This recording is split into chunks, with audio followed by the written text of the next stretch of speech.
ఓం శ్రీ మహాగణాధిపతయే నమ. ఓం శ్రీ మహాసరస్వత్యై నమ. ఓం శ్రీ గురుభ్యో నమ. హరి ఓం. ఓం గణాన్త్వా గణపతిం హవామహే కవిం కవీనాముపమశ్రవస్తమం జ్యేష్ఠరాజం బ్రహ్మణాం బ్రహ్మణస్పత ఆనశృణ్వన్నోతిభిः సేదసాదనం. ఓం ప్రణో దేవీ సరస్వతీ వాజేభిర్వాజినీవతి ధీనామవిత్రియవతు. ఓం వాగీషాజ్యాస్వ మనసः సర్వార్థానాముపక్రమే యం నత్వా కృతకృత్యాస్యస్తం నమామి గజాననం. యస్య నిశ్వసితం వేదాః యో వేదేభ్యోऽఖిలం జగత్ నిర్మమేతమహం వందే విద్యాతీర్థమహేశ్వరం. శాంతం పద్మాసనస్థం శశిధరమకుటం పంచవక్త్రం త్రినేత్రం శూలం వజ్రం చ ఖడ్గం పరశుమభయదం దక్షభాగే వహంతం నాగం పాశం చ ఘంటాం ప్రళయహుతవహం సాంకుశం వామభాగే నానాలంకారయుక్తం స్ఫటికమణినిభం పార్వతీశం నమామి. శాంతాకారం. ఓం అథాత్మానగం శివాత్మానగం శ్రీరుద్రరూపిణిమేవం ధ్యాయేత్. శుద్ధస్ఫటికసంకాశం త్రినేత్రం పంచవక్త్రం దశభుజగం సర్వాభరణభూషితం నీలగ్రీవం శశాంకచర్ణం నాగయజ్ఞోపవీతినం నాగాభరణభూషితం వ్యాఘ్రచర్మాంబరధరం కమండల్వక్షసోత్రధరం అభయవరకరం శూలహస్తం జ్వలంతం కపిలజటాజూటినం శిఖాముజ్యోతధారిణం వృషస్కంధసమారూఢముమాదేహార్ధధారిణం అమృతేనాప్లుతం హృష్టం దివ్యభోగసమన్వితం దిగ్దేవతాసమాయుక్తం సురాసురనమస్కృతం నిత్యం చ శాశ్వతం శుద్ధం ధ్రువమక్షరమవ్యయం సర్వవ్యాపినమీశానం రుద్రం వై విశ్వరూపిణం. ఏవం ధ్యాత్వా ద్విజः సమ్యక్ తతో యజనమారభేత్. ఓం గురుర్బ్రహ్మ గురుర్విష్ణుః గురుర్దేవో మహేశ్వరः గురుः సాక్షాత్ పరబ్రహ్మ తస్మై శ్రీ గురవే నమః. ఈ రుద్రభాష్యం క్లాసు నమస్కారం గురుగారు. నమస్కారం. సుమారు 4 వారాలు మనం పైన ఆల్మోస్ట్ మనం విరామం ఇచ్చుకోవడం జరిగింది.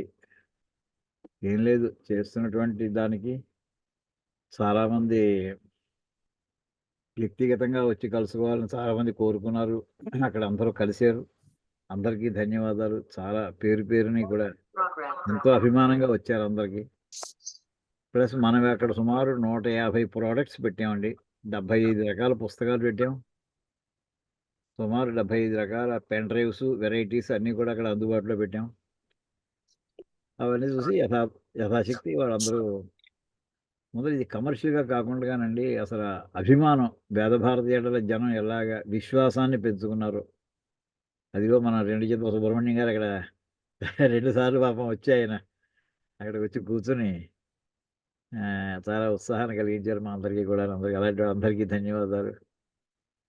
అయితే ఓ పక్కనే క్లాసులు మిస్ అవుతున్నాం అని ఉంది, కానీ ఇది కూడా తప్పదు. ఇంకేదంటే అక్కడ వాళ్ళకి చాలామందికి మనం ఇన్ని వారాలు అనండి, ఇన్ని సంవత్సరాలు అనండి మనం క్లాసులు చేస్తున్న తెలియని వాళ్ళు లక్షల్లో ఉన్నారు కోట్లలోను. ఇటువంటి కార్యక్రమం అవుతోంది అని తెలియని వాళ్ళు, వాళ్ళకి ఇంటిమేట్ చేయడం ఒక కర్తవ్యంగా భావించి అక్కడ మళ్ళీ ఇగో ఇలాంటి ఫలానా క్లాసులు ఉన్నాయి అని అందరికీ ఇంటిమేట్ చేయడం జరిగింది. వాళ్ళ ఇష్టం, వాళ్ళు వస్తారా వాళ్ళు రారా వాళ్ళ ఇష్టం. అది ఇందులో ఒకటి మాత్రం బ్యాక్గ్రౌండ్లో నడుస్తూనే ఉందండి. మనం ఆఖరి పదం ఆ వేళ చెప్పుకుంటున్నది స్వరహ అనేటటువంటి మాట దగ్గర మనం అక్కడ ఉన్నాం. మనం చమకంలోది అంటే ఆ మాట ఎక్కడుందో కూడా జ్ఞాపకం ఒక్కసారి చూసుకుందామండి. పాత పాఠం స్వరంలో కొంతవరకు చెప్పుకున్నాము, ఒక్కసారి మళ్ళీ రివైజ్ చేసుకుని చూద్దామండి ఒక్కసారి. ఓం అగ్నా విష్ణు సజోష సేమావర్ధంతు వాంగిరః ద్యుమ్నైర్వాజేభిరాగతం వాజిశ్చ మే ప్రసవశ్చ మే ప్రయతిశ్చ మే ప్రసితిశ్చ మే ధీతిశ్చ మే క్రతుశ్చ మే స్వరశ్చ మే శ్లోకశ్చ మే అని ఇంకా మొదటి అనువాకంలో మొదటి పనసలో ఆ స్వరహ అనేటటువంటి పదం దగ్గర ఉన్నామండి మనం. దీనికి సంబంధించి మనం ఇదివరకు చెప్పుకున్నటువంటి భాష్యంలోనే దానికి ఎందుకు వస్తుంది భాష్యంలో మనకి కనిపించినటువంటి పదాల్లో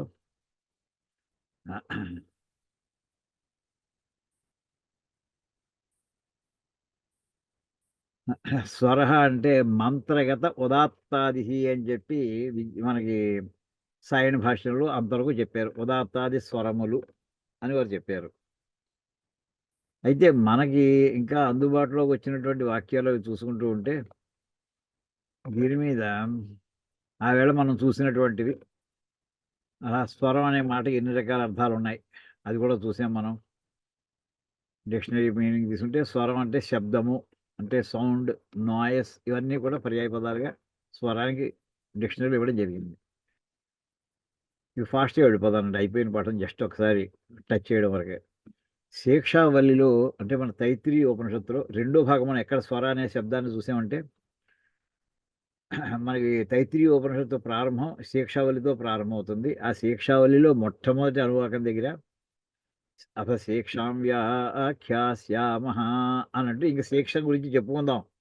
అంటే దశాబ్దాల తరబడి శిష్యుడు గురువుగారి ఆశ్రమంలోనో ఆ ఇంట్లోనో ఉంటూ అధ్యయనం చేసిన తర్వాత ఆఖరి రోజున రే అబ్బాయి నీకేం చెప్పానురా అనేటటువంటి మనం ఇవాళ అయితే కాన్వకేషన్ అంటాం అనుకోండి.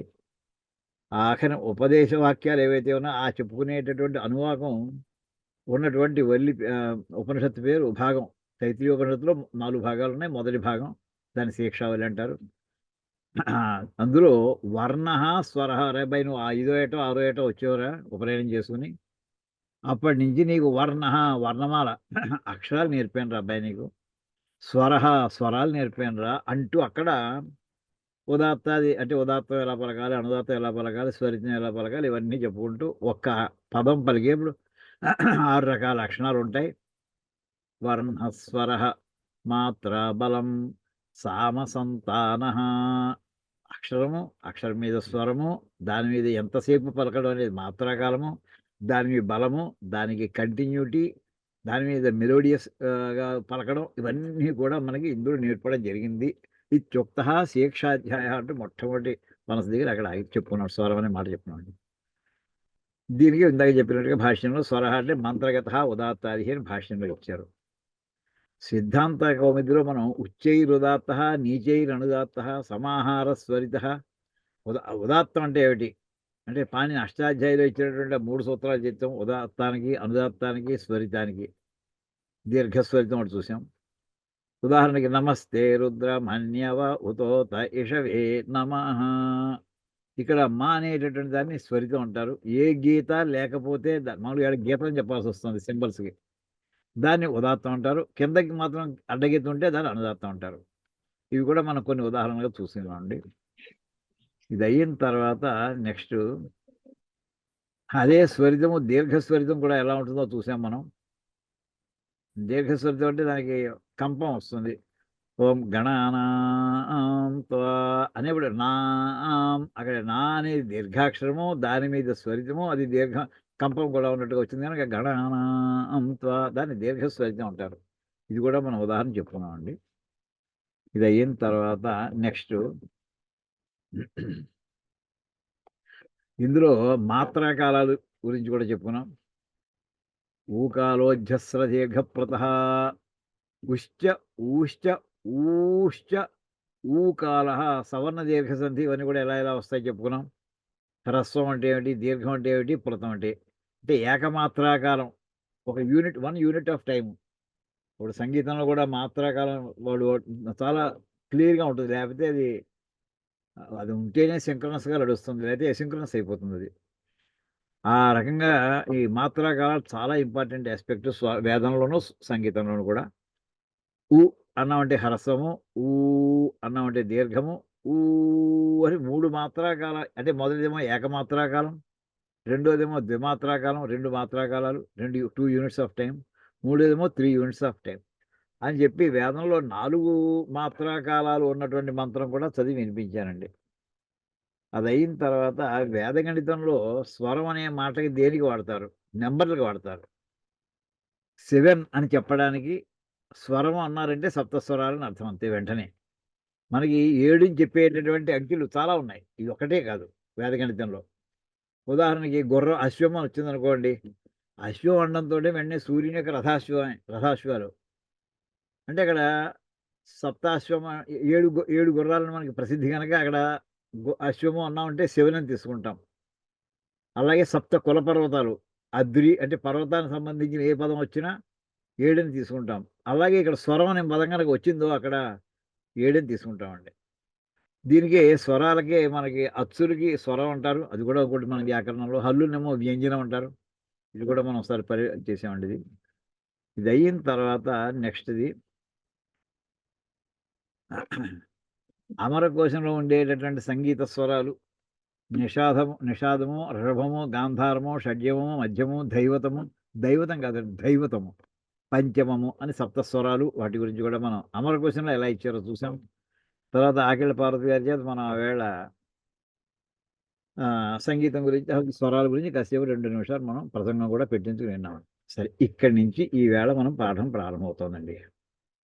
ఈ స్వరం అనేది ఇంకా దాని మీద చాలా డేటా దొరికింది. అపూర్వమైన డేటా దొరికిందండి. మనకి శివ పూజ చేసుకునేప్పుడు ముఖ్యంగా అభిషేకం చేశాక ఏకవారం చేసినా లేదా ఏకాదశి వారం చేసినా కానీ చివరికి బిల్వ పూజ చేసుకుంటామండి. ఆ బిల్వ పూజ చేసేప్పుడు ఏకబిల్వం శివార్పణని అందరూ కోరస్‌గా పాడుతుంటే ఎంత మనోహరంగా ఉండి శ్రావ్యంగా ఉంటుందో ఆ సమయంలో. అందరూ మారేడు దళాలు పూజ చేస్తుంటాను. అందులో 25వ శ్లోకం ఇలా ఉంటుందండి. మన స్వరం అనే పదం కోసం వెతుక్కుంటున్నామండి. సామప్రియం స్వరమయం భస్మోద్ధూళిత విగ్రహం మృత్యుంజయం లోకనాథం ఏకబిల్వం శివార్పణం అంటూ పరమశివుడిని, ఆయన సామవేద ప్రియుడని మామూలుగా మనకి వేదానాం సామవేదోస్మి అని మన భగవద్గీతలో కూడా వస్తుంది. ఆయన సామప్రియుడు. స్వరమయ అదండి ఇక్కడ. పరమశివుట స్వరమయుడు. అంటే ఇక స్వరం అంటే వేదంలో చెప్పబడేటువంటి స్వరములన్నిటితోటి కూడా నిండిపోయి ఉన్నటువంటి వాడు. నిండిపోయి ఉన్నటువంటి వాడాయన.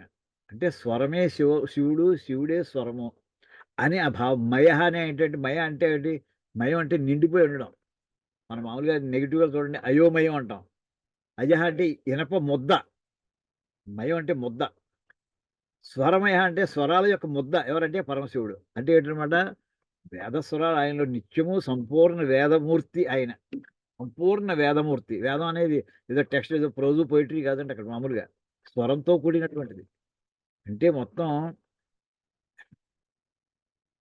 శివుడిని చెప్తూనే వేద శివో వేదో వేదాధ్యాయి సదాశివ వేద శివ అనే మాట ఏదైతే ఉందో, వేదం అంటే శివుడు, శివుడు అంటే వేదం అయ్యా అని వాక్యం వస్తుంది. సరిగ్గా దానికి ఇంకో వేదం అనకుండా ఇంకో మాట ఏమనొచ్చు పోనీ పర్యాయపదం స్వరమయ అని. స్వరం అనేది శివుని యొక్క అత్యంత పవిత్రమైనటువంటి ఒక నామధేయాల్లో స్వరం ఒకటండి.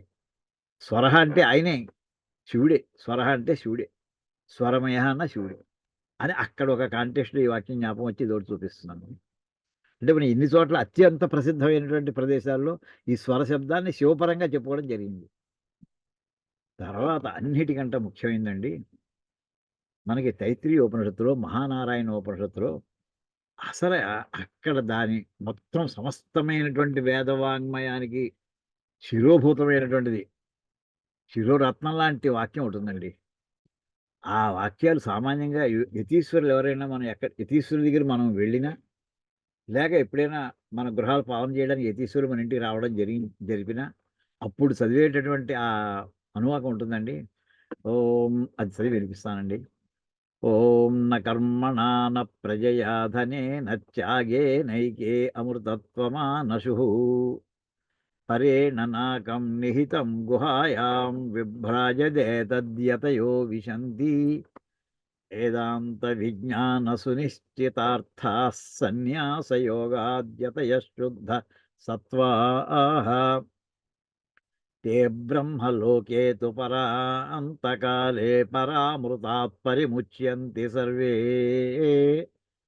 दह्रं विपापं परमेष्मभूतं यत्पुण्डरीकं पुरमध्यसंस्थम् तत्रापि दह्रं गगनं విశోకస్తస్మిన్ యదంతస్తదుపాసితవ్యం అని ఇదంతా చదువుతూ ఇక్కడ మనకు కావాల్సిన పదం దొరుకుతుందండి.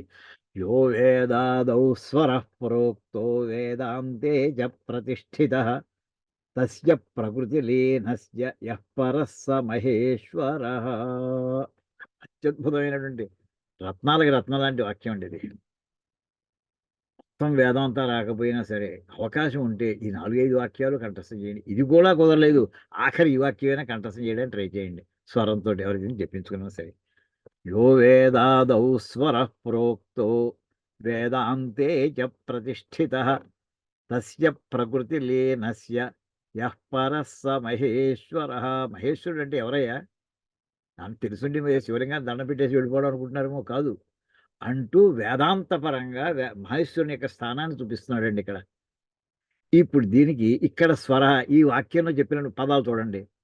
యహ వేదాదౌ స్వర ప్రోక్త. వేద ఆదౌ, వేదానికి ముందు, వేదానికి మొదట్లో ఏ స్వరం అయితే చెప్పడం జరుగుతుందో, అదే ఏ స్వరం అయితే వేదాంతేచ, వేదానికి చివరిలో, వేద అంతం అంటే మన ఉపనిషత్తులనే అనుకోకండి, వేదానికి అంతంలో, వేదానికి మొదల ఆది ఉంటే వేదానికి అంతం కూడా ఉంటుంది. అదో గ్రంథం అనుకుంటే వేదానికి ముందు, వేదానికి చివర. వేదాంతేచ, మామూలుగా వేదాంతాలు ఏమిటి, ఇప్పుడు ఉపనిషత్తులని అర్థం చెప్పుకుంటాం మనం ఈ వేదాంత వాక్యాలంటే. అంటే వేదాంతేచ, ఏ ఉపనిషత్తుల్లో ఏ ప్రణవము, ఏ ఓంకారము, ఏ స్వరం అయితే అది స్థిరముగా చెప్పబడిందో, నిలబెట్టబడిందో, ప్రతిష్ఠిత, ప్రతిష్ఠ చేయబడిందో, అంటే ఇది ఫైనల్ అని కంక్లూడ్ చేయబడిందో, తస్య ప్రకృతి లీనస్య, అటువంటి ఓంకారము ప్రకృతిలో లీనమైపోతే దాన్ని దాటినటువంటి వాడు యః పరః, ఆ దాటిపోయిన స్థితి ఇంకోటి ఉంటుందయ్యా. ఓంకారం ప్రకృతిలో లీనం అయిపోయిన తర్వాత ఇంకా ఓ స్థితి ఉంటుంది, పరః సహా మహేశ్వరః. ఇంకా అంతకంటే ఇంకేం లేదు, ఆయనే మహేశ్వరుడు అంటేను అంటూ ఈ వాక్యం అండి. అయితే ఇందులో మనకి ప్రకృతి అనే పదం వస్తుంది, వేదం అనే పదం వస్తుంది, స్వరం అనే పదం వస్తుంది. ఏమిటి వీటి మనకు అర్థమయ్యే భాషలో చెప్పుకోవాలి కదా. దీని మీద అండి ముందర యో వేదాదౌ స్వరః ప్రోక్తః, వేదానికి ఆదిలో ముందర, దీని మీద ముందర ఇది చూపించే ముందు ఇది చూడండి ఒక్కసారి. ఇది భాష్యం అండి, విద్యారణ్య భాష్యంలో సాయణాచార్యుల వారు రాసినటువంటి భాష్యం. దీనికి అనుగుణంగా ఇవాళ చిన్న చిన్న చార్టులు వేసుకోవడం జరిగింది. ఇక్కడ ఈ వాక్యం ఇప్పుడు చెప్పింది ఏ వాక్యంలో, యో వేదాదౌ స్వరః ప్రోక్తో వేదాంతే చ ప్రతిష్ఠితః తస్య ప్రకృతి లీనస్య యః పరః స మహేశ్వరః అంటూ ఇక్కడ వేదాదౌ అనే మాటకి ఏం చెప్తుందంటే, వేదానాం అంటే వేదముల యొక్క. స్క్రీన్ కనిపించట్లే గురువుగారు. కనిపించట్లేదా ఏమ్మా మీకు? ఎవరికి కనిపించట్లేదమ్మా? లేదు సార్, కనిపిస్తుంది కనిపిస్తుంది కనిపిస్తుంది. పెద్ద చేయండి, పెద్ద చేయండి కొంచెం. కనిపిస్తుంది అంత పెద్దగా అవసరం లేదండి, సరిపోతుంది. కనిపిస్తుంది. ఇది ఆల్ రైట్, ఇది బాగుంది. ఓకేనండి. అంటే వేదాదౌ అనే పదానికి వ్యుత్పత్తి చెప్తున్నారండి. వేదానాం అంటే ఋగ్వేదం ప్రారంభం, అగ్నిమీళే పురోహితం అని అక్కడి నుంచి ప్రారంభమవుతున్నాడు. మొట్టమొదటి మంత్రం అక్కడ ఋగ్వేదంలో. పోనీ యజుర్వేదం, కృష్ణ యజుర్వేదం తీసుకుంటే ఓం ఇషేత్వోర్జేత్వా వాయవస్థోపాయవస్థ అని ఇషేత్వా వాక్యం. ఇలాగా ఏ వేదం తీసుకున్నా ఏదో మంత్రంతో ప్రారంభం అవ్వాలి కదా. మొట్టమొదటి పేరాలో మొట్టమొదటి మంత్రం ఒకటి ఉండాలి కదా. అలాగా ఇంకా అన్ని వేదాలకి ప్రతిదానికి ఒక్కొక్క వేదానికి ఒక్కొక్క మొదటి వాక్యం ఉంటూనే ఉంటుంది. ఆదీనాం అంటే ఇలా మొదలైనటువంటి వేదాలన్నీ ఏవైతే ఉన్నాయో వాటి ఆది, వాటికి మొదటలో ఉపక్రమ, వాటికి ఆది అంటే వాటికి ముందర ఎలా ప్రారంభిస్తారయ్యా? డైరెక్ట్ ఈశేత్వం అని చెప్పేస్తారా? ఎవరైనా చెప్పరు. మరి ఏం చెప్తారు? అది చెప్పబోతున్నారు ఇక్కడ. వేదం అందుకుంటున్నారండి. ఎవరిన గురువులు ఎవరన్నా మన ఇంటికి వేద పండితులు వస్తే, అయ్యా ఒక మంత్రం చదవండి అంటే వాళ్ళు వెంటనే మంత్రం ప్రారంభించారండి, దాని ముందర ఇంకో అక్షరం పలుకుతారు. ఓం శ్రీ గురుభ్యో నమః హరి ఓం అంటూ ప్రారంభిస్తారండి ఎవరైనా సరే. అది యూనివర్సల్ ప్రొసీజర్, అది వేదానికి సంబంధించిన డిసిప్లిన్. అది వేదం ప్రారంభించవు, వేద మంత్రాలు ప్రారంభించదో ముందర ఓంకారం పలుకు, తర్వాత వేద మంత్రం ప్రారంభించవు. అది చెప్తున్నారండి ఇక్కడ. ఏంటంటే ప్రతి వేద మంత్రానికి అంటే వేద మంత్రాలు చెప్పే అన్ని ఏ మంత్రంతో ఏదో మంత్రంతో ప్రారంభమవుతాయి. అంచేది వేదానాం ఆది ఉపక్రమ, వేదాలకు మొదలు ఏది ప్రారంభించబోతున్నాం, వేదమంత్రం ఎత్తుకోబోతున్నాం ఉచ్చారణ. ఉపక్రమే యహ స్వర యో వర్ణ ప్రణవరూప అస్తి. అంటే ముందు ఏ వర్ణాన్ని ఉచ్చారణ చేస్తారు, ఏ వర్ణాన్ని చెప్తారు? ఓంకారాన్ని చెప్తారండి. ఓం అంటూ, హరి ఓం అంటూ. అది ఎలా పలకాలో కూడా చూపిస్తాను తర్వాత. యో వర్ణ ప్రణవ అంటే ఓంకారం యొక్క గొప్పదనాన్ని ముందర ఇక్కడ చెప్పు వస్తున్నారండి. ఓంకారం గొప్పదనం అని చెప్పి తర్వాత ప్రణవ స్వరూపుడైనటువంటి పరమేశ్వరుడు వర్ణిస్తున్నా, మహేశ్వరుని చెప్తున్నారండి. అది ఇందులో చెప్పదవుతుంది. స్వరం అనేటువంటి శబ్దంతో. స్వరం అంటే ఏంటి ఇక్కడ? ఓంకారము. ఓంకారం యొక్క గొప్పదనం ఎవరూ వర్ణించలేరు సంపూర్తిగా, అసంభవం అది. ఇంకేదంటే అది నిర్గుణ పరబ్రహ్మ యొక్క ఒక శబ్ద రూపం అది. ఆ మాట ఇక్కడ వర్ణించడం ప్రారంభిస్తున్నాడు. ఏ ఓంకారాన్ని మనం అర్థం చేసుకోవాలంటే, ఏ ఓంకారాన్ని ఉచ్చరించిన తరువాత మాత్రమే వేద మంత్రాన్ని ఉచ్చారించడం ప్రారంభిస్తారు అదన్నమాట. యో వేదాదో స్వర ప్రోక్త అంటే యహ స్వర యో వర్ణ ప్రణవ రూప అస్తి. ఉపక్రమంలో, వేదాలకి ఉపక్రమంలో ఏ వర్ణం అయితే ఉందో, ప్రణవం ఉందో అంటే ఓంకారాన్ని ఉచ్చరిస్తారు. సచస్వర అంటే సచ ప్రణవ. ఆ ఓంకారాన్ని మొదట అనేసాం కదా, వదిలేస్తారా? లేదండి, మళ్ళీ క్లోజ్ చేసేప్పుడు ఆఖరి ఓంకారంతో క్లోజ్ చేయాలి. వేదాంతే అది రెండు రకాలుగా, ఫిజికల్ ఎండింగు ఓంకారమే, లాజికల్ ఎండింగు ఓంకారం. అది ఆశ్చర్యం. సామాన్య కంప్యూటర్కి అండి ఫిజికల్ సీక్వెన్స్, లాజికల్ సీక్వెన్స్ రెండు ఉంటాయండి. ఆ లాజికల్ సీక్వెన్స్ లేదా కంప్యూటరే లేదు అసలు. ఇక్కడ వేదానికి ఈ రెండు, ఆ కాన్సెప్ట్ ఇక్కడ పట్టుకొచ్చి పెట్టేశారండి. ఫిజికల్ సీక్వెన్స్లోనూ నీకు ఎండింగ్ ఓంకారమే, లాజికల్ సీక్వెన్స్లో కూడా ఎండింగ్ ఓంకారమేనయ్యా అంటూ సచస్వర. స్వరం అంటే ఇక్కడ ప్రణవ, అనుమానం లేకుండా చెప్పేస్తున్నారు. స్వరం అంటే ఏదో అకారం, ఒక మామూలుగా ఉదాత్తం అనుదాత్తం కాదండి. ఇక్కడ స్వరం అంటే ఓంకారం. సచస్వర ప్రణవ ఓంకారము. వేదాంతేచ ఉపనిషది ఓమితి ఏతద్ అక్షరం ఇదం సర్వం ఇత్యాదికాయాం ప్రతిష్ఠిత ప్రతిపాదిత. అంటే వేదాంతములలో ఏదైతే ప్రతిష్ఠించబడిందో, ఏదైతే ప్రతిపాదించబడిందో.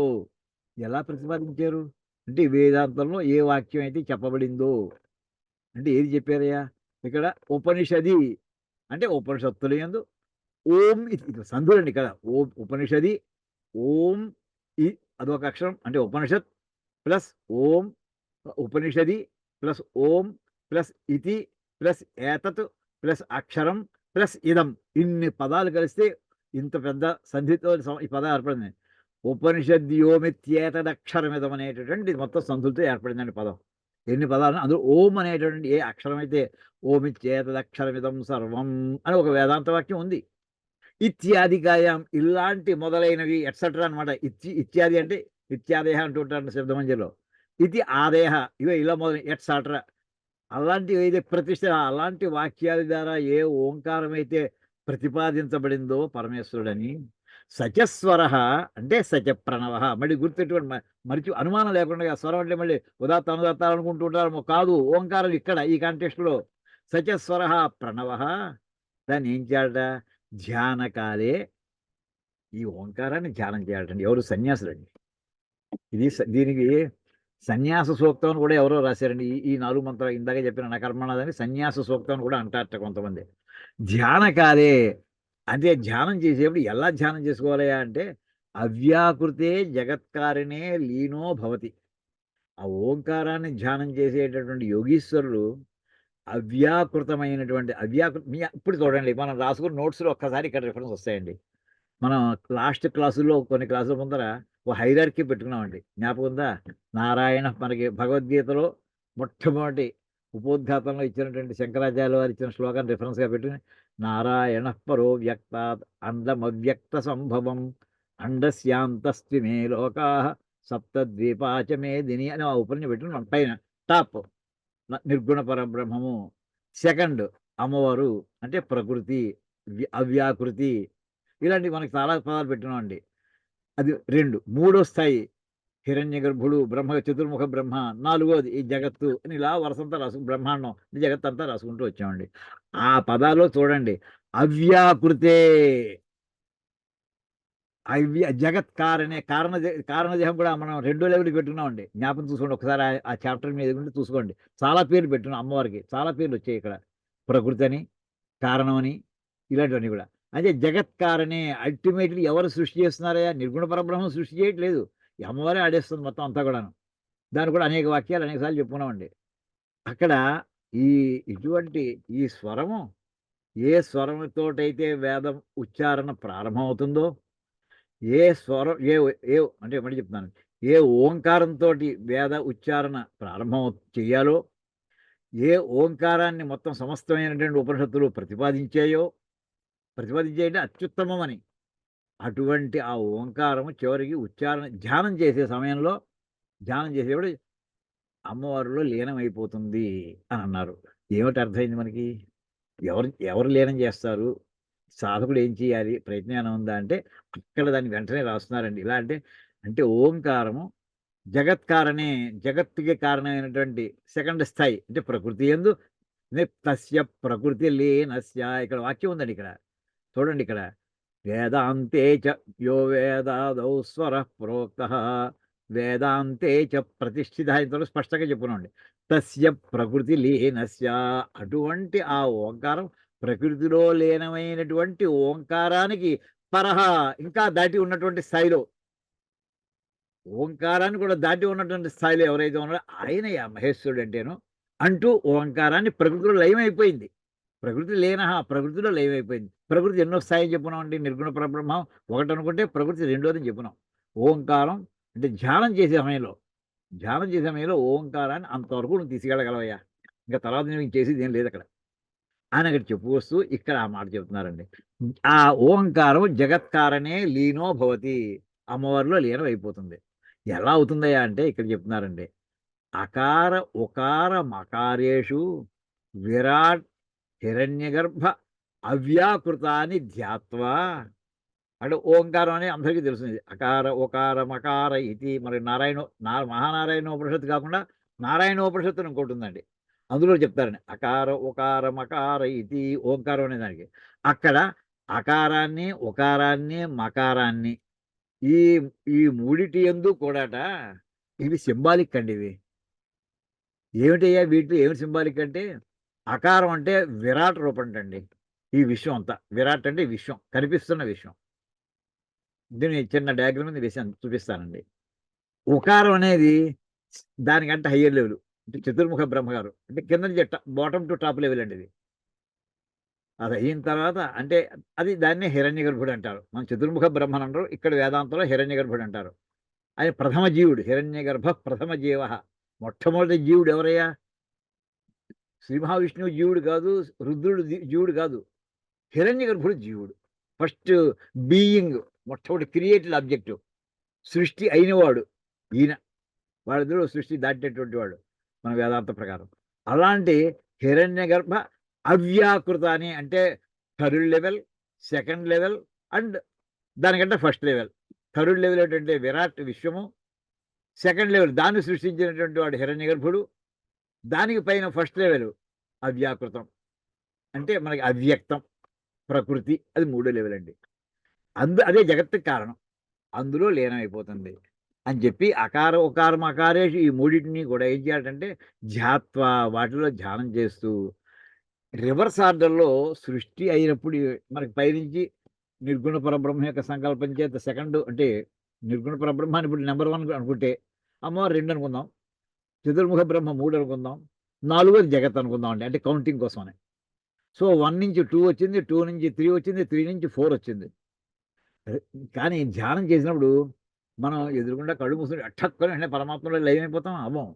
మనకు చుట్టూ ఉన్నటువంటి పరిసరాలు నిత్యం అందులోంచి వచ్చి కూర్చుని పీటేసి కూర్చున్నాం, లేదా కుర్చీలో కూర్చున్నాం, ఆసనమే కూర్చున్నాం, చెంబు నీళ్ళు పక్కన పెట్టుకున్నాం, సంకల్పం చేసాం, ధ్యానం ప్రారంభిస్తున్నాం. ఇప్పుడు ఇంకా మనకి ఎన్విరాన్మెంట్ తోటి, బౌండరీస్ తోటి, అందరితోటి కాంటాక్ట్స్లో మనకి స్ఫురణతోటి ఉన్నాం.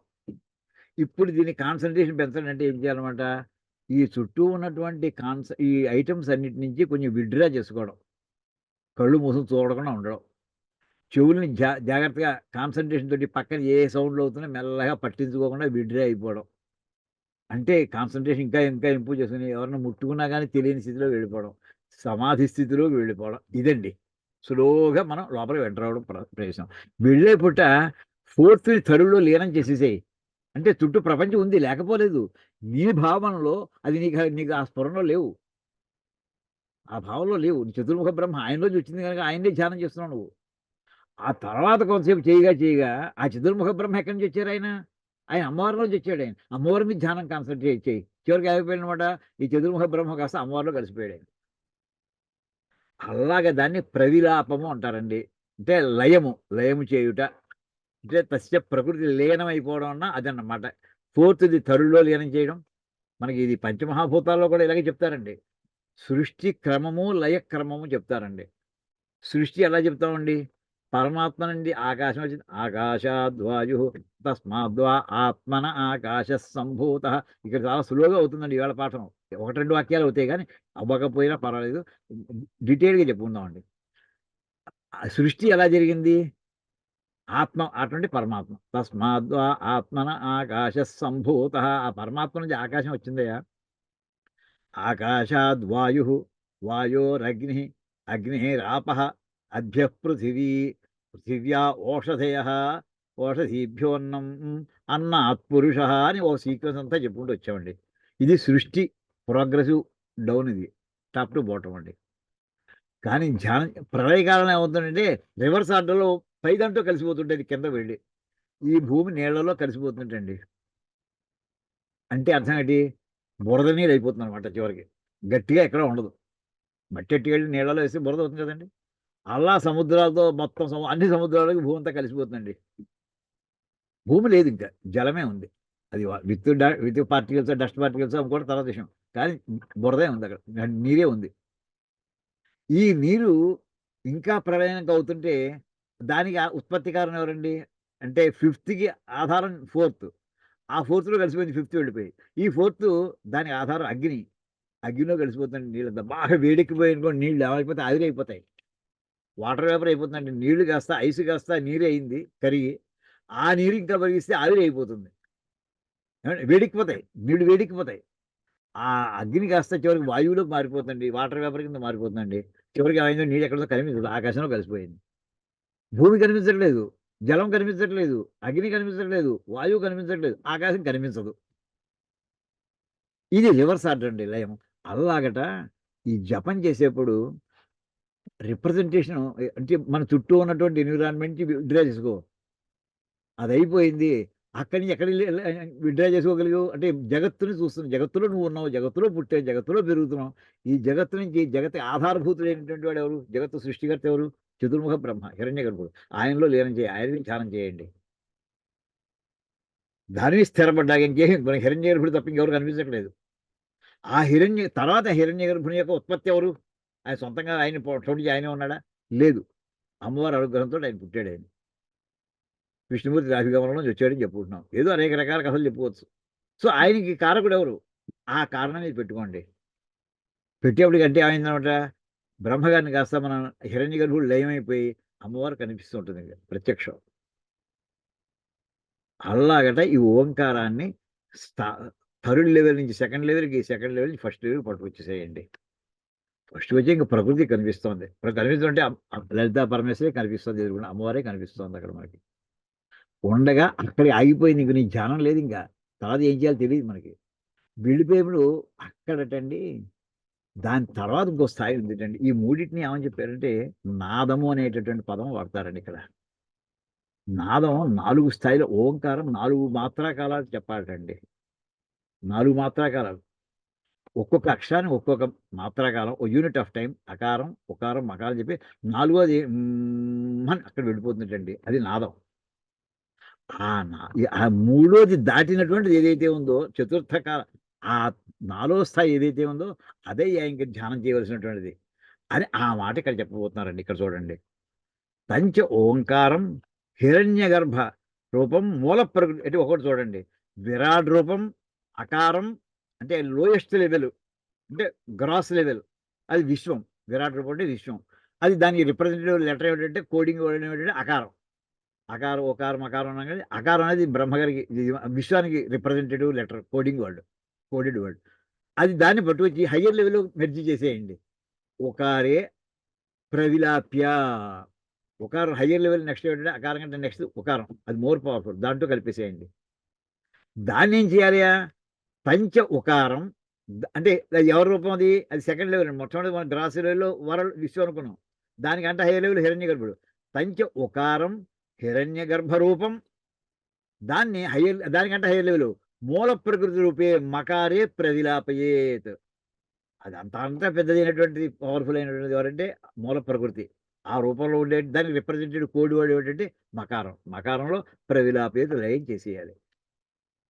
లయం అయిపోతే ఇంకా ఎవరిలో లయం అయిపోయింది అదే కనిపిస్తుంటుంది, అంతే ఇంకేం కనిపించకూడదు. ధ్యానం స్థిరంగా ఉంటే, కాన్సన్ట్రేషన్ హైయర్ లెవెల్కి చేరితే దాన్ని మూల ప్రకృతి రూపంలో దాన్ని ప్రకృతి అని అన్నారండి. తస్యజ ప్రకృతో లేనస్య. అటువంటి ఆ ప్రకృతిలో అకార ఉకార మకారాలు 3 అందులో ఆగిపోయాయండి. అక్కడికి ప్రణవస్య అక్కడ ఓంకారంలో ఉండే 3 అక్షరాలు అయిపోయాయి. అయితే యహ పరహ ఈ 3 అక్షరాల కాలాలని దాటేసిన తర్వాత యహ్ పరహ దీన్ని దాటినటువంటి చతుర్థ మాత్ర రూపేణ నాదే ధ్యాతవ్య. అక్కడ ఇంకా ఈ అమ్మవారు కూడా దాటిన తర్వాత నువ్వు ధ్యానం చేయవలసింది ఒకటి ఉందయ్యా. అమ్మవారు కూడా దాటిన తర్వాత ధ్యానం చేయవలసి ఉంది. ఇంక దాని మాత్రాకాలం ఏంటండి? చతుర్థ మాత్రాకాలం అన్నారు దాన్ని. ఎలా ధ్యానం చేయాలండి? అది నాదంలో ధ్యానం చేయాలయ్యా. అది యోగీశ్వరులకి చేయగా వాళ్ళకి సిద్ధిస్తుంది. మనం ఇంకా ఆ స్థాయిలోకి మన నాలాంటి వాడు వెళ్ళలేదు ఇంకా. నాదే ధ్యాతవ్య. అది ఎటువంటి స్థానం అయ్యాది? అది ఉత్కృష్ట, అన్నిటికంటే మించింది అది. ఇంకా దాన్ని మించింది ఇంకేం లేదు. అస్థి ఏదైతే ఓంకారానికి 3 మాత్రాకాలాల భాగం కూడా దాటేసి పరహ అంటే దాటిన తర్వాత ఉండేటట్టు, పరహ అంటే దానికంటే సుప్రీం. చతుర్థ మాత్ర రూపేణ ఓంకారానికి మీరు 4వ మాత్రాకాలం అనుకోవచ్చు, లేకపోతే దీనికి అమ్మవారికి 4వ మాత్ర దాటినటువంటిది ఏదైతే ఉందో దాని నాదం. అక్కడ ధ్యానం చేయవలసింది ఏదైతే ఉందో, అంటే ఒళ్ళు చేయకుండా, అంటే శరీరం స్పృహలో లేడు, మనస్సు కంట్రోల్లో వెళ్ళిపోయింది, బుద్ధి ఎక్కడో లీనమైపోయింది, ఆత్మ పదార్థంలో వాడు లీనమైపోయాడండి వాడు. అక్కడ ఉత్కృష్ట ఆ స్థాయిలో అన్నిటికంటే హయ్యెస్ట్ లెవెల్, సుప్రీం లెవెల్ అది. ఉత్కృష్ట ఇంతకంటే గొప్ప పదం లేదు. సహా అయం మహేశ్వర విజ్ఞేయ. ఆయనే అక్కడ ఉండేటటువంటి 4వ స్థానంలో ఉండేవాడు ఎవడేదో ఆయనే మహేశ్వరయ్య అని అంటూ ఇలాగా ఈ చెప్పినటువంటి సందర్భంలో ఆ స్వరహ అనేటటువంటిది ఓంకారము అని చెప్పి మనం నాకు స్వరాన్ని అనుగ్రహించవయ్యా అంటే, నాకు ఇంత మోక్షానికి వెళ్ళేటటువంటి మార్గాన్ని అనుగ్రహించవయ్యా మహానుభావ పరమేశ్వర అని మనం వాడుకోవడం అండి. ఆయన వరం కోరుకోవడం. ఇప్పుడు దీని మీద మనం చిన్న డయాగ్రామ్స్ వేసుకున్నాం. మనం కొంచెం ఎలాబరేషన్, ఇది భాష్యం ఇది. ఇప్పుడు చూడండి.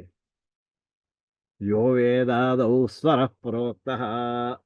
ఇక్కడ వేద ఆది, వేదాలు మొట్టమొదటి ఎలా రాస్తారంటే పుస్తకాల్లో వేసిన ఇలాగే వేయాలండి.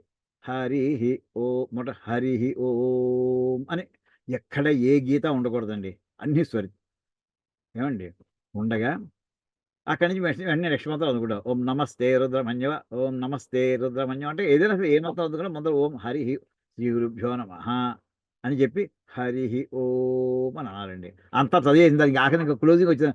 అప్పుడు ఇలాంటి ఏ సింబలు లేనట్టు కాదు, హరిహి ఇక్కడ రికారం మీద పైన స్వరితం గీత ఉండాలండి. పలకడంలో పడతాయి. ఇందాక హరిహి ఓం అని స్టార్ట్ చేశాడు, ఇక్కడ హరిహి ఓం అని ఎండింగ్ చేయాలి. అది మామూలు వేదం. ఇది మనకి సంప్రదాయంలో వేదాలను ఎలా ఉచ్చారణ చేయాలి, ప్రారంభం ఎలాగే ఎండింగ్ ఎలాగా, ఉపక్రమం ఎలాగా, ఉపసంహారం ఎలాగా, అది ఇదే. యో వేదాదు ఇక్కడ ఏమిటి? ఏ ప్రణవం ఓంకారం ఏదైతే ఇక్కడ ప్రణవం వేదాదౌ స్వర, ఇక్కడ స్వర అంటే ప్రణవము, ప్రణవం అంటే ఓంకారము.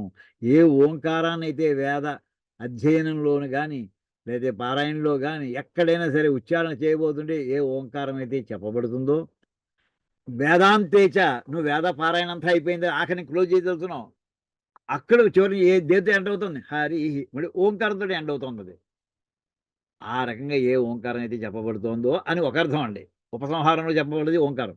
రెండోది వేదాంతేజ అంటే, వేదాంత అంటే ఉపనిషత్తుల్లో మనకి ఎన్ని మంత్రాలు ఉన్నాయండి ఓంకారం మీద? కొన్ని వందల మంత్రాలు ఉన్నాయి ఓంకారం మీద. ఓమిత్యేకాక్షరం బ్రహ్మ, ఆ ఓంకారమేనయ్యా పరబ్రహ్మం అంటేను, అదేనయ్యా అక్షరం. ఓమితి ఏక అక్షరం, ఒక్క అక్షరం చూసా అదే పరబ్రహ్మం అంటే.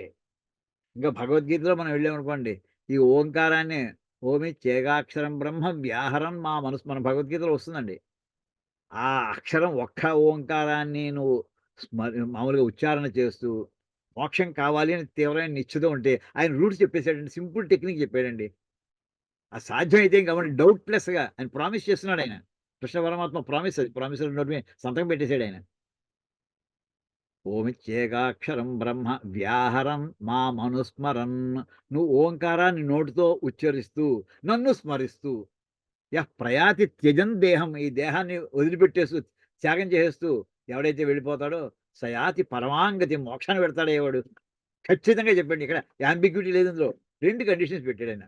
ఓంకారం ఉచ్చరిస్తూ ఉండు, ఆ క్షణంలో ఏ వెంకటేశ్వరనో లేదా శ్రీశైలం మల్లికార్జున స్వామిని ఎవరో నీకు ఇష్టదేవాన్ని ధ్యానం చేసుకుంటూ ఉండు. పరమేశ్వర స్వరూపుడు వాళ్ళు. నీకు ఖచ్చితంగా నీకు మోక్షం. ఎంత సింపుల్ టెక్నిక్ ఇచ్చాడండి ఆయన. అయితే ఇక్కడ డౌట్ ఏంటంటే మనకి ఆ క్షణంలో ఇవి జ్ఞాపకం వస్తాయా? చుట్టూ గోలగోలు చేస్తుంటే అందరూ కూడా నీకు గుర్తున్నానా, నేను జ్ఞాపకం ఉన్నానా, ఎలా ఉంది ఉంటూ ఇలాంటి పలకరింపులతో మళ్ళీ మన దృష్టి అటు పక్క మళ్ళీ అంతా మాయేనండి. ఆ మాయని పక్కన పెడతాడు ఆయన. అలాగే ఇక్కడ వేదాంతంలో చెప్పిన విషయంలో టాపిక్లోకి వస్తే ఏం చెప్పాడు ఇక్కడ? ఓవిచ్యేకాక్షరం బ్రహ్మ. ఓముని ఏ అక్షరం, ఒక్క అక్షరమే, అదేనే పరబ్రహ్మ అంటాను. అంటే ఏంటంటే ఇక్కడ ఓం అనేప్పుడు ఏమిటంటే 4 మాత్రాకాలాల కాలం కలవాలి అని అర్థం అండి. అకారం, ఉకారం, అకారాలు ఉండగా పక్కనే 4వ మాత్రాకాలంలో కూడా అక్కడ నాదం ఉంటుంది.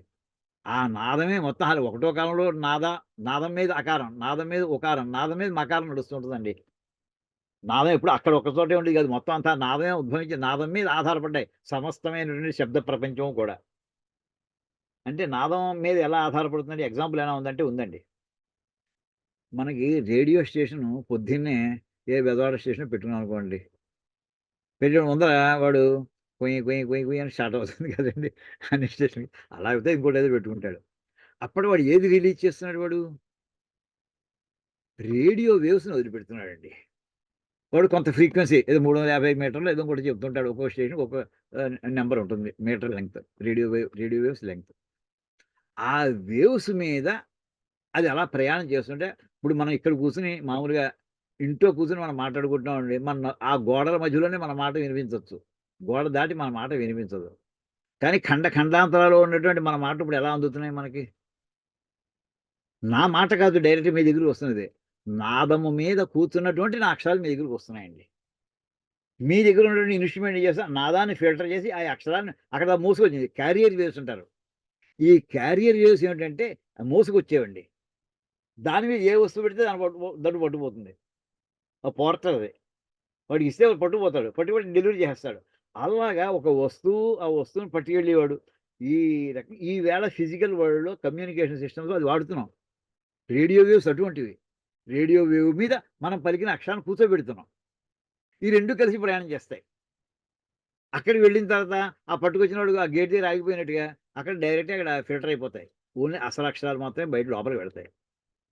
అది మనకు వినిపిస్తుంటాయి. అలాగా ఈ నాదము అనేటటువంటి సమస్త బ్రహ్మాండాలని ఆక్రమించి ఉంది.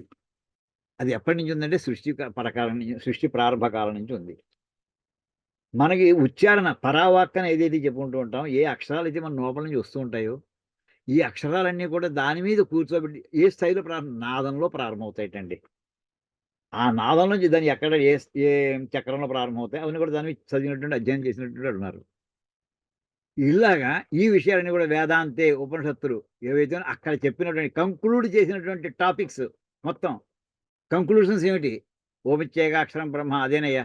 ఓమితి ఇదం సర్వం, సమస్త బ్రహ్మాండాలన్నీ కూడా ఓంకారంతో నిండిపోయి ఉన్నాయి. మనకి సృష్టి చేసి సృష్టిలో అన్నిటినీ ఆయన వ్యాపించి ఉన్నాడు. ఏ రూపంలో వ్యాపించాడు అనమాట? ఓంకార రూపంలో వ్యాపించి ఉన్నాడు అనమాట ఆయన. అది తత్ సృష్ట్వా తదేవాను ప్రావిశదని కొన్ని వ్యాసాలు చెప్పుకున్నామండి. ఆయన సృష్టి చేసి అందులో ప్రవేశించాడు. ఏ రూపంలో ప్రవేశించాడు అనమాట? అంతా ఆయనే ఉన్నాడు, ఆయనే ఓంకారం ఉంటున్నాం కదా. అంటే ఓంకార రూపంలో ఆయన ప్రవేశించున్నాడు అనమాట. ఓంకారం లేనటువంటి ఏషన్ మాత్రం కించిత్ కూడా విషయంలో ఉండదు.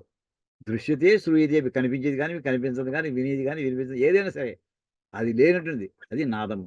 ఆ నాదంలో మనకి మ్యాక్సిమం 1, 2, 3 లెవెల్స్ దాటిన తర్వాత 4th స్థాయిలో అది ఆయన యొక్క స్థానం అంటండి. అది ఆయన పరహ, అది పరమేశ్వరుడు అండి. అలాగా ఇక్కడ ఈ ఉపనిషత్తులో చెప్పినటువంటి విషయం ఇది. దీని తర్వాత ఇప్పుడు మనకి ఇంకొక ఇక్కడ చూడండి, ఈ మనకి సృష్టి జరిగినప్పుడు నిర్గుణ, ఇది మనం చాలాసార్లు చెప్పుకున్నాం అండి.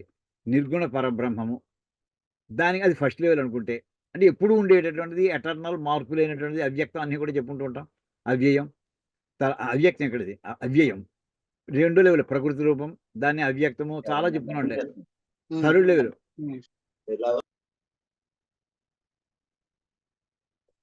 ఏమండి, అది దాని తర్వాత హిరణ్య గర్భ రూపం అని చెప్పుకున్నాం. దాని తర్వాత విరాట్ రూపం. విరాట్ అంటే విశ్వం అండి.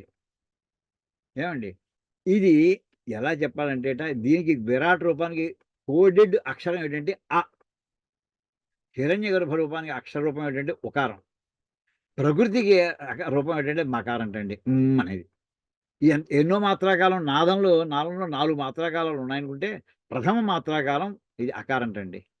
ద్వితీయ అని రెండోది. 2 మాత్రాకాలాలు అంటే 1 and 2 కాదు. Second is different from 1 and 2. రెండో మాత్రాకాలం ఉకారం అండి. మూడో మాత్రాకాలం మకారం అండి. ఇంకా నాలుగో చతుర్థ మాత్రాకాలం ఏం మిగిలిపోయిందంటే ఇవేమి అకార ఉకార మకారాలు లేకపోతే నాదం ఒకటే మిగిలిపోయిందండి. అదే మనవాళ్ళు నాద బ్రహ్మం అంటారు, నిర్గుణ పరబ్రహ్మం అంటారు. ఇది యోగీశ్వరులు మాత్రమే ఆ స్థాయిలో అనుభవించగలిగినటువంటి స్థితి. ఏమండి, ఈ రకంగా మనకి ఇందులో ఇప్పుడు భాష్యంలో మనం చెప్పుకోవడం వల్ల అసలు విషయం అంతా కూడా అక్షరం మనం పాఠం చెప్పుకున్నాం ఇవాళ. దీనంతకి కూడా ఆయన ఎక్కడ ఏ రూపంలో ఉంటాడయ్యా? స్వరం రూపంలో ఉంటాడయ్యా ఆయన. నాకు అందులో ఏం కోరుతున్నావు? చమకంలో మనం కోరుకుని నాకు ఆ స్వరాన్ని నాకు అనుగ్రహించవయ్యా. అదేంటి మనం అక్కడ కోరుకున్నటువంటి కోరిక. అయ్యా, ఇప్పుడు దీనికి మనకి సరిగ్గా అనువాదం కరెక్ట్గా ఉందా లేదా అని చెప్పి తిరుపతి దేవస్థానం వాళ్ళు వేశారు. మంచి చక్కటి దివాకర వెంకటావధాని గారు, తర్వాత శ్రీరామ శర్మ గారు వారు వేశారు. దానికి ఇదే ఇప్పుడు చదువుకున్నటువంటి యో వేదాదో దానికి వాడు ఇచ్చిన అనువాదం ఎలా ఉందని ఒకసారి చదివి వినిపిస్తానండి. కనిపిస్తుందా?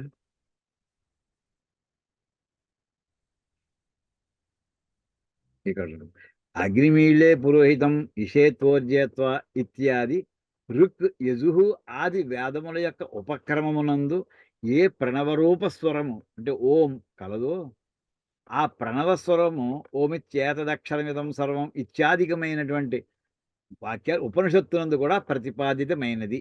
చాలా జాగ్రత్తగా ఎక్కడ తేడా వస్తే అర్థాలు మారిపోతాయని ఎంతో జాగ్రత్తగా రాశారండి. ఆ ప్రణవము ఓం అనున్నది. అది అకార ఉకార మకారాత్మకము. ఆ అకార ఉకార మకారములందు విరాట్ హిరణ్యగర్భ అవ్యాకృతులను ధ్యానించి విరాట్ రూపమైన అకారమును ఉకారమునందు ప్రవిలాపము చేసి లయము చేసి హిరణ్య గర్భ రూపమైన ఆ ఉకారమును మూల ప్రకృతి రూపమైన మకారమునందు ప్రవిలాపము చేయవలను. ప్రకృతి ఎందు అదంతటి అయినది అకార ఉకార మకారాలు అన్ని మకారాలు కలిసిపోయాయి. సో ప్రకృతి ఎందు లీనమైన ఆ ప్రణవమునకు చతుర్థ మాత్రా రూపమున ధ్యానించదగిన నాదమునందు ఉత్కృష్టము ఏది కలదో, ఇంతకంటే ఇంకా ఏదైతే ఇంకా అంతకంటే అమ్మవారి కంటే ఇంకా పైన ఇంకో స్థాయిలో ఎవరున్నారు, ఆ ఉత్కృష్ట స్వరూపుడే మహేశ్వరుడని తెలుసుకొనవలెను అని చెప్పి అక్కడంతవరకు అనువాదం వాక్యం అండి. మరి ఎక్కడ మళ్ళీ మనం సొంత కవిత్వాలు చెప్పకుండా ఉండడం కోసం అని అది పెట్టుకున్నాం. తర్వాత ఇది అసలు నాదము అనే పదం ఎలా వచ్చింది అసలు, ఇంకా మిగతా అర్థాలు ఏమిటి, డిక్షనరీలో ఏం ఇచ్చారు? అసలు మనం నది నదము అంటుంటాం కదండి. చిన్నప్పుడు మనకి హై స్కూల్లో చదివేప్పుడు నదులేవి నదములేవి. నర్మదా తపతి నదములు అనేవారు, గోదావరి కృష్ణ ఇవన్నీ కూడా నదులు అనేవారు. ఈ రెండిట్లో చూడండి నద్ అనేటటువంటి శబ్దం రెండిట్లో వినిపిస్తుంది మీకు. నది అన్నా నదము అన్నా నద్ అనేటటువంటి పదం వినిపిస్తుంది. నద్ అంటే ఏమిటంటే శబ్దము అని. ఒక నది ప్రవహిస్తూ ఉంటే పక్కనే వస్తూ ఉంటుంది సార్, వేదంలా ఘోషించి అని అంటుంటారు సార్, ఘోష, దాని పేరు నాదం ఉంటాయి. ఒక నది ప్రవాహం ఎవ్వరు దాన్ని డిస్టర్బ్ చేయకుండా అలా ప్రవహించుకుంటూ వెళ్ళిపోతుంది అనుకోండి. వరదలు వచ్చినప్పుడు ఎలా ఉంటుందండి, ఉరకలు వేసుకుంటూ పెద్ద మధ్యలో పెద్ద చపటా కట్టేసినట్టు ఉంటాయి నీళ్లు, సింగిల్ ప్లేట్లా ఉంటుంది, తరంగాలు ఇంకేముండవు అక్కడ. అటువంటిప్పుడు ఓ సౌండ్ వస్తుందండి, దాని పేరు నదము అని అర్థంటండి. అయితే మన వాళ్ళు ఏం చేశారంటే దీనికి అది తూర్పు వైపుకి ప్రవహిస్తే, అంటే మనకి తూర్పు వైపు అంటే బంగాళాఖాతంలో కలిసి అని వాటన్నింటినీ నదులు నది అని పేరు పెట్టారు. అలా కాదు, మనకి అరేబియా సముద్రంలో కలుస్తుంది, దాన్ని నదము అని పేరు పెట్టారండి. నర్మదా తపతి ఏమో అటుపక్క కలుస్తాయి, వెస్టర్న్ కోస్ట్ కేసి. ఈ గోదావరి కృష్ణ ఇవన్నీ కూడా గంగా నది ఇవన్నీ కూడా తూర్పు బే ఆఫ్ బెంగాల్ కేసి కలుస్తాయి అని ఈ రకంగా చెప్తారు. మనకి పదంలో నదం అనేది అంటే చాలా సైలెంట్గా ఉండేదా పెద్ద సౌండా అనే దాని మీదండి చూడండి, నద్ అనేటువంటి పదం అయితే నదతి, నదిత అంటే టు సౌండ్, శబ్దం వినిపించేలా, రీసౌండ్, థండర్. తర్వాత ఇంకా అక్కడి నుంచి ఎక్కడెక్కడ వాక్యాలు ఉన్నాయో అవన్నీ కూడా ఉదాహరణ కూడా ఇచ్చారనుకోండి.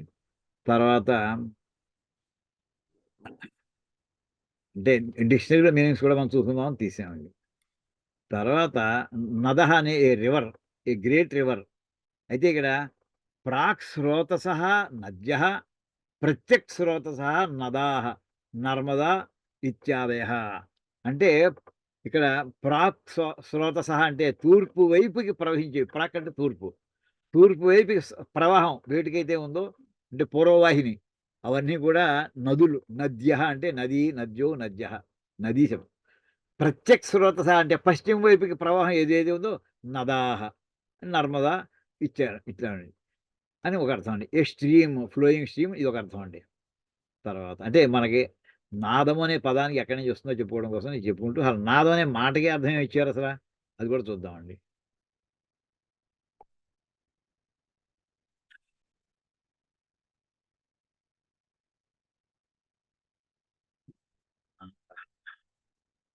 ఇదండి నాద.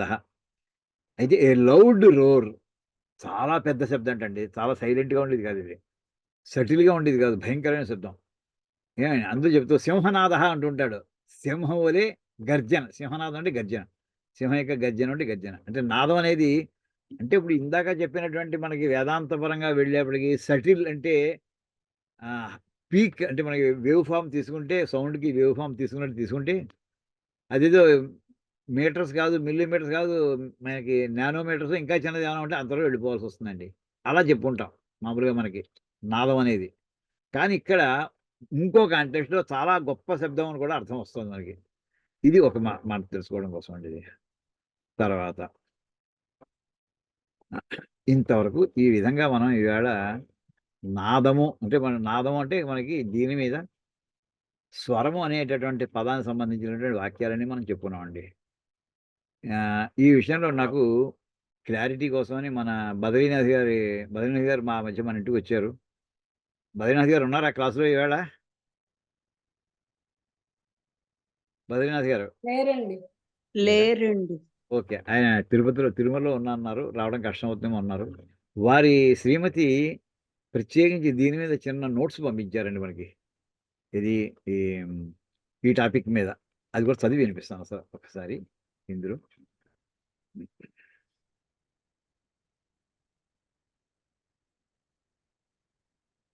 అంటే నాదం అనేది మనకి స్పష్టత కోసం ఇదంతా. మీలో చాలామందికి అమ్మ ఎవరైనా మీలో నాదం గురించి చెప్పగలిగిన వాళ్ళు ఎవరు ఉంటే చెప్పండి అమ్మా. ఇది టైం మనకి ఎంతసేపైనా మాట్లాడుకోవచ్చు. వరలక్ష్మి గారు ఉన్నారు. అమ్మా ఏమైనా చెప్తావమ్మా, నాదము అంటే ఏమిటి? ఓపెన్ అవ్వట్లేదు.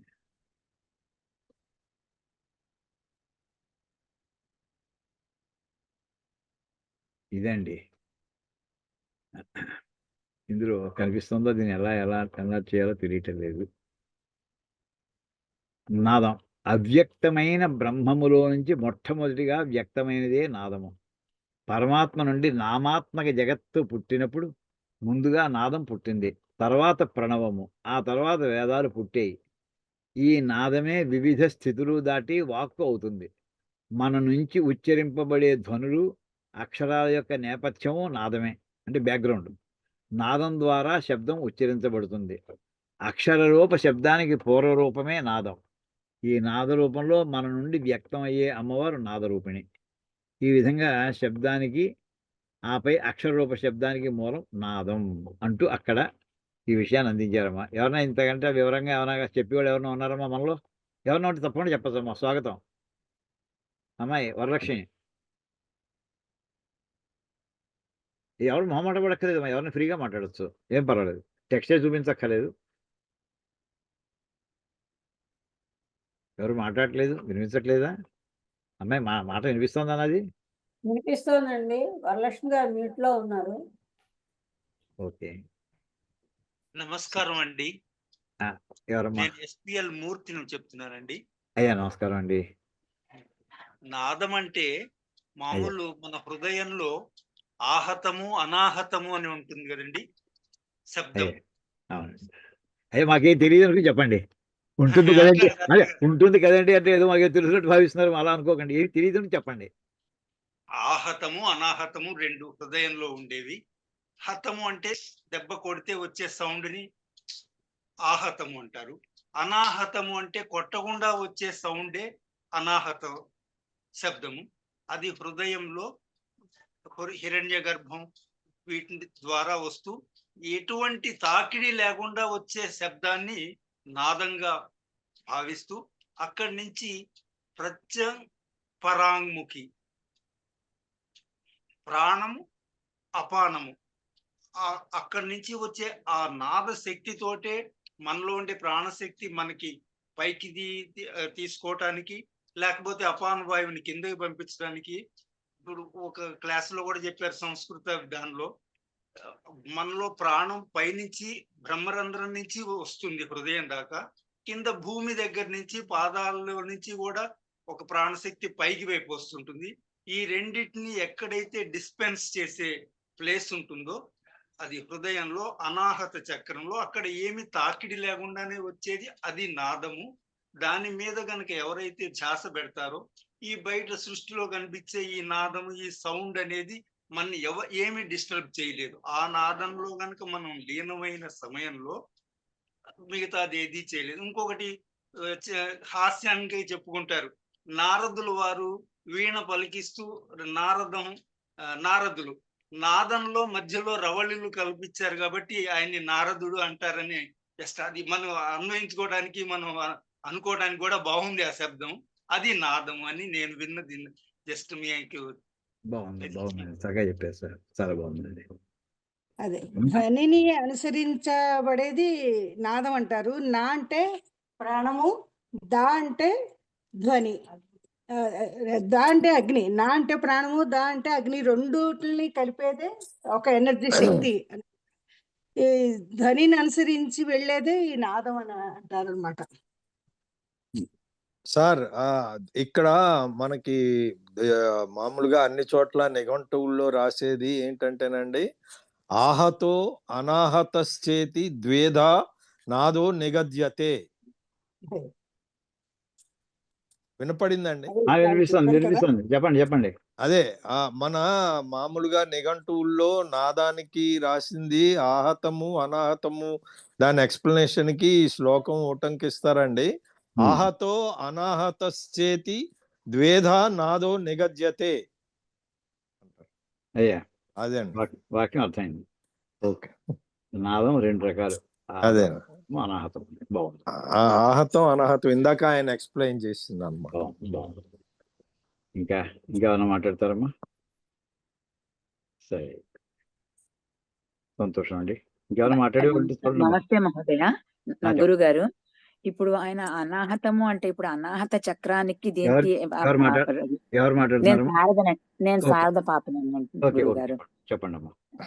ఇప్పుడు ఆయన ఎక్స్ప్లెయిన్ చేసిన ఆహతము అనాహతంకి అనాహత చక్రానికి ఏదైనా ఇది ఉందా, సంబంధం ఉందా అండి? అది నాకు తెలియదమ్మా, మీరు చెప్పాలి. నాకు క్వశ్చన్ అండి నాకు. సరే అయ్యా మూర్తి గారు, మీరేం సమాధానం చెప్తారా? సంబంధం ఉంటుందండి. అదే ఆయన ఇందాక చెప్పారు కదా, చప్పుడు చేస్తే వచ్చేది ఆహతము, చప్పుడు లేకుండా వచ్చేది అనాహతము అని. అది మన ప్రాణశక్తిలో అది ఉంటుందని ఇందాక ఆయన అంటే ఈ చక్రాల దృశ్య దాని గురించి చెప్పారు. అంటే మామూలుగా అంటే ప్రాణవాయువులు నాడులయందు సంచరించుట వలన, ప్రాణవాయువు నాడులయందు సంచరించుట వలన కలిగిన ధ్వనిని ప్రణవనాదం అంటారు. అది నాదం. ఓకే, అది ఒక ఎక్స్ప్లెనేషన్. చెప్తావా? ఇప్పుడు మనకి ఈశ్వరుడిది వచ్చింది కాబట్టి ఈశ్వరుడిది నాద తనువు అన్నారు శైవంలో. అంటే నాదాన్ని శరీరం గలవాడు. మనకి అన్ని చోట్ల నందీశ్వరుడు మనకు కనిపిస్తుంటాడు శివుడి దగ్గర. నాద నందిత లక్షణమే నందీశ్వరుడు అండి. ఇంకోటి ఏంటంటే అవ్యక్తమైనటువంటి నాదమే ఆలోచన, వ్యక్తమైన ఆలోచనే నాదం. పరమేశ్వరుడికి సృష్టికామం జరిగినప్పుడు రిపీట్ చేయి మళ్ళీ ఇంకోసారి. ఇప్పుడు చెప్పిందా? ఆ, అవ్యక్తమైనటువంటి నాదమే ఆలోచన, వ్యక్తమైన ఆలోచనే నాదం. ఆలోచనలోంచి వాక్కు అక్షరాలు వాక్కు అవి వచ్చినాయి. సో కామయత బహుశ్యాయాం ప్రజాయే ఏతి అంటే మొట్టమొదట పరమేశ్వరుడు సంకల్పించాడు. సంకల్పం అమ్మవారండి, సంకల్పించింది ఆయన. అది ఇచ్ఛాశక్తి.